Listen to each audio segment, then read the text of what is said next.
يا أيها النبي إنا أرسلناك شاهدا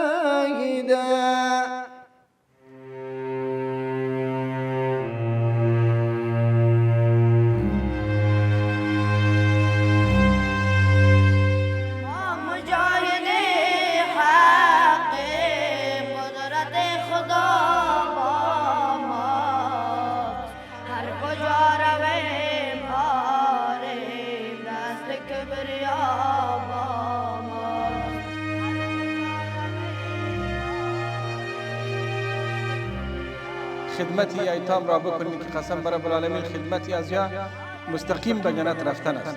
مستقیم به جنت رفتن است.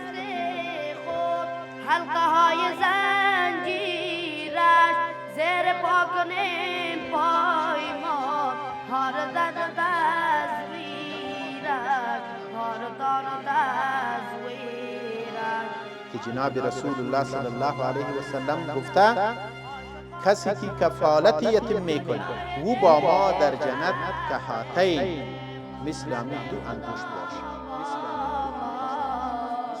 هر کجا رویم آره دست کبریا با ماست هر کجا رویم آره دست کبریا با ماست. د کورنیو چارو وزارت د عامه اړیکو لوی رئیس مولوي عبدالحکیم همت اخونزاده ورسره مل پلاوي د خپل رسمي سفر په ترڅ کې د پنجشیر ولایت له والي حافظ محمد آغا حکیم سره وکتل. په دې لیدنه کې دواړو لوریو د امنیتي چارو د حکومت او خلکو ترمنځ د اړیکو د پیاوړتیا او د عامه پوهاوي د پروګرامونو په اړه خبرې وکړې. د لیدنې په پای کې د کورنیو چارو وزارت د عامه اړیکو لوی رئیس د کورنیو چارو وزارت په لوګو او د پولیسو په شعارونو ډیزاین شوي توکي د ډالۍ په توګه د پنجشیر ولایت والي ته وسپارل. وروسته د کورنیو چارو وزارت د عامه اړیکو لوی رئیس مولوي عبدالحکیم همت اخونزاده د پنجشیر ولایت په مقام کې د یاد ولایت له قلموالو، ژورنالستانو او رسنیزو فعالانو سره وکتل.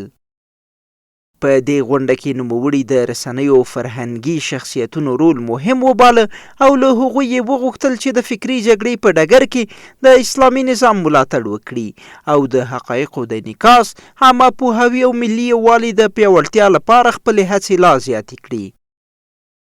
همین قلمتانه که شما حرکت میتی یه به این معناست که شما در جامعه یک انقلاب میآوری. امی صدایتان که به پرده های تلویزیون و رادیو و یک رسانه میآید در حقیقت شما ترجمانی از ملت، از مردم، از نظام، از فکره خود میکنی. باید ما و شما متوجه باشیم که دشمن ما و شما، دشمن کشور ما و شما، دشمن نظام ما و شما، دشمن کلتور ما و شما مشترک است. باید جایگاه مشترک و موقف مشترک را اتخاذ کنیم. رسانه های محترم، مسئولین رسانه ها مکلفیت داره که منافع علیای کشور، حقایق حقیقی کشور و نظام ای را برملا کند. به مردم خود به سطح ملی و بین المللی ای را یک به اصطلاح پوشش بده. ما متعهد هستیم هر نوع کمکی که از دست ما برسه باید با این مردم برسانیم. د کورنیو چارو وزارت د عامه اړیکو لوی رئیس مولوي عبدالحکیم همت اخونزاده او ورسره مل پلاوي د خپل رسمي سفر په ترڅ کې د پنجشیر ولایت د والي حافظ محمد آغا حکیم په ملتیا د یاد ولایت له روزنتون څخه هم لیدنه وکړه. د دې لیدنې پر مهال د کورنیو چارو وزارت د عامه اړیکو لوی رئیس د دغه روزنتون 215 یتیم او بې سرپرسته زده کوونکو ته د کورنیو چارو وزارت په لوګو او د پولیسو په شعارونو مزین قرطاسیه د ډالۍ په توګه وویشله. په پای کې د کورنیو چارو وزارت د عامه اړیکو لوی رئیس مولوي عبدالحکیم همت اخونزاده د پنجشیر ولایت له امنیه قومندان قاری احمد الله بدر سره هم وکتل. دې لیدنه کې د پولیسو د لاسته راوړنو له عامه خلکو سره د پولیسو د اړیکو د پیاوړتیا او د 119 شمېرې د ارزښت په اړه نظرونه تبادله شول. د لیدنې په بهیر کې د کورنیو چارو وزارت په لوګو او د پولیسو په شعارونو ډیزاین شوې ډالۍ امنیه قومندان ته هم وسپارل شوې.